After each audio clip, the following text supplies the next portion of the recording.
ఓం శ్రీ గురుభ్యో నమః. తిరుప్పావై. ఇప్పుడు 13వ పాసుల నుంచి మనం గోదామ్మవారు తిరుప్పావై గానాన్ని మనం ఈ తాత్పర్య రూపంలో తెలుసుకుందాం. 13వ పాసురం.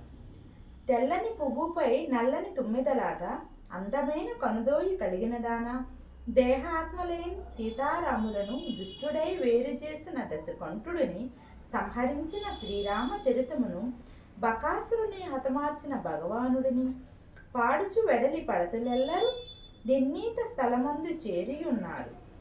ఆకాశ మధ్యమునకు శుక్రుడొచ్చేను, దేవగురువు ఆకాశమున అస్తమించేను. దేవగురువు అంటే బృహస్పతి అన్నమాట. పక్షుల మేతకై బయలుదేరిన మంచి ఈ రోజు ఓ చిన్నదాన, కృష్ణుడి ఎడబాటు తాపమారంగా చల్లగా మాతోడ తీర్థమాడక కపట నిద్రను దాల్చి సయ్యుందువా అని ఆ సీతారాములను గానం చేస్తున్న ఆ దశకంఠుడిని సంహరించిన ఆ శ్రీరామచంద్రుడి చరితము పాడుతూ అందరూ ఒక దగ్గర ఉన్నారు, నీవు లేచి రామ్మా అని ఒక గోప బాలికని నిద్ర లేపుతున్నారనమాట గోదామ్మవారు. 14వ పాసురం. అందరినీ నేనే నిద్ర లేపెదనని గొప్పలు పలికి సిగ్గులేక నిద్రిస్తున్నావా, ఎర్ర కలువులు మీ పెరటి బావిలో వికసించినవి, నల్ల కలువులు ముఖలించుటియు గానరాదా, కాషాయాంబదారులై ధవల కాంతి లీనడి దంతాలతో శైవ తాపసులు కొంచు కోలల్లో బేగములై గైపుని తమ తమ ఆలయ తలుపులు తెరుచుట కొరకై బయలుదేరుట గనవేమే మాట నేర్పరి, పుండరీకముల వంటి కన్నులు కలవాడ, విస్తార హస్త యుగములు కలవాడ, శంఖ చక్ర దారియగు శ్రీహరి తిరునామము అనుసంధానం చేచు పాడగరావే పరిపూర్ణరాల అని ఆ విష్ణుమూర్తి యొక్క వివరిస్తూ శంఖ చక్రాలు ధరించినట్టు శ్రీహరి తిరునామము ధరించి పాడగా రావా అని ఆ గోపబాలికని నిద్రలేపుతున్నారు అమ్మవారు. 14వ పాసుములు అన్నమాట. ఎర్ర కలువలు పెరటులో వికసించినవి, ఇంకా నిద్రలేవా అని ఆమెకు నిద్రలేపుతున్నారు 14వ పాసంలో. 15వ పాసం. గోపికలు. చిలుక పలుకుల దాన ఇంకనూ నిద్ర లేవమ్మ, లోపనున్న గోపిక పరిపూర్ణరాలా చివ్వున పిలువకుడు వచ్చుచున్నాను వస్తున్నాను అని తెలియజేస్తున్నారు గోపికలు. నువ్వు మాట నేర్పరువని నీ ఎరుగుదుము లెమ్ము లోని గోపిక అటులనే కానిమ్ము, మీకేమి వలియునమ్మా గోపికలు, వేరేమి అనుభవము నీకేమి లేకున్నా రావమ్మ మా గోష్ఠికి. లోని గోపిక ఏమంటున్నారు, అందరూ వచ్చినారా, వచ్చి లెక్క పెట్టుకోవమ్మా, మనమిప్పుడు చేయనిదేంతేమి.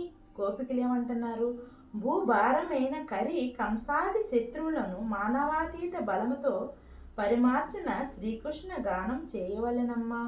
ఆ భూమికి భారమైనటువంటి కరి కంసాది కంసుడు శత్రువులను మానవాతీత బలంతో అతమార్చిన శ్రీకృష్ణుడు గానము చేసేదము లేవమ్మా రావమ్మా అని గోపికలను గోదామ్మవారు నిద్రలేపుతూ 15వ పాసురాన్ని మనకి వివరిస్తున్నారు.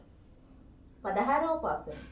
పతాక తోరణములతో ప్రకాశించడి ద్వారము కలిగిన నందతనయున ద్వారపాలక, రత్నమై విరాజితమగు తలుపు తిరువుమ అద్భుత గుణుడు అచ్చర శ్రేష్ఠితుడు నీలదేహుడు శ్రీకృష్ణుడు, వాద్యమొగటి ఇచ్చేదన నిన్ననే మాతో వసించినాడు, కపటము తెలియని గొల్ల పడుచులము పరిశుద్ధులమై మేల్కొల్పుము పాడుటకొచ్చితిమి, మనసున నీవే మనుకొను నోటితే మము ఆపదల చల్లక పొందికగల ఆ స్థిర కవాటమును స్వామి నీవే తెరువుమయ్యా అని మనసులోన ఆమె భగవంతుని యందు భక్తి ఎలాగా తెలియజేయాలి అని ఆ గోపికలు వివరిస్తున్నారనమాట.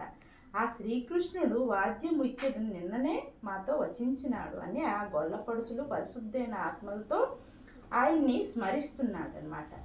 ఆ కృష్ణుని గానం ఎక్కడ వినిపిస్తే ఆ గొల్లల పడుచులందరూ వాళ్ళ పని కూడా విడిచి మైమర్చిపోతూ ఆ గానామృతాన్ని వింటూ ఆ శ్రీకృష్ణుని స్మరిస్తారనమాట.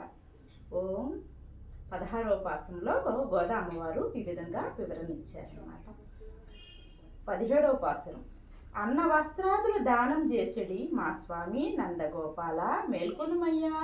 ఎదుకులు ప్రదీప యశోదాదేవి స్త్రీలోకానికి చిగురు వంటిదానా ఓయమ్మ మేల్కొనుమమ్మ.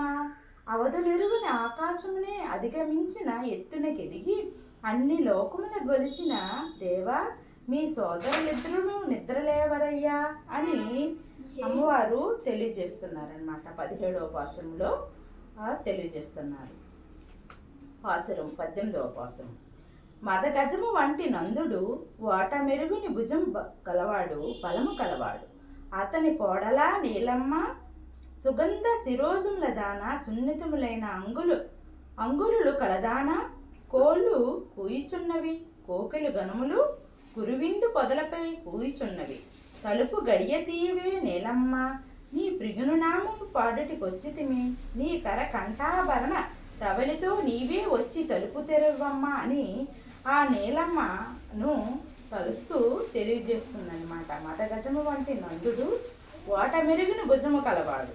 ఆయన కోడలైనటువంటి నీలమ్మ లేచి తలుపు తెరవమ్మ అని 18వ పాసంలో ఆమె తెలియజేస్తున్నారు. 19వ పాసనం. పడక గదిలో దీపం వెలుగున మంచం మీద చెయ్య అందమైన మృదువుగా పరిములు లొలుకుచు తెల్ల చల్లగా పంచగుణములలర సుగంధ శిరోజ సంపద కలిగి పరుండిన నీలాదేవి వక్షస్థలమే తలగడ చేసి శయనించిన వాడా చింతింపవలదని ఒక మాట పలుకురాదా. కాటుకుతో కూడిన విశాల కనుదోయిదానా, ఎడబాటు క్షణమైన ఓపెనిదానా. రొద్దు పొడిచెన్ను నీ ప్రాణనాథం నిద్రలేపి మేల్కొను నీవా ఇదే నీ రూపు స్వభావంలోని అబ్బురమమ్మ అని 19వ పాసురంలో అమ్మవారు గోదా అమ్మవారు ఈ విధంగా తెలియజేస్తున్నారన్నమాట. 20వ పాసురం. 33 కోట్ల అనిమిషులు అగ్రత నిలిచి భయమును బాపిడి బలశాలి, శరణన్న వారిని కాపాడగల బలశాలి, శత్రువుల కుసుముకు కలిగించే దీశాలి. మేల్కొనుమయ్యా నిద్ర మేల్కొనుము. కలసముల వంటి మృదు వక్షోజముల కలిగి దొండ పండు వంటి అదరముతో సన్నని నడుముతో గల పూర్ణరాలవమ్మ ఓ మహాలక్ష్మి నీలమ్మ మేల్కోవమ్మ. మేల్కొని మీ నాయకునికి అలముట్టునిచ్చి అద్దమునిచ్చి ఇప్పుడే స్నానము కంపవమ్మ అని ఆ మహాలక్ష్మి నీలాదేవికి గోదామ్మవారు 20వ పాసములో తెలియజేస్తున్నారనమాట. ఈ 20వ పాసము గోదాదేవి.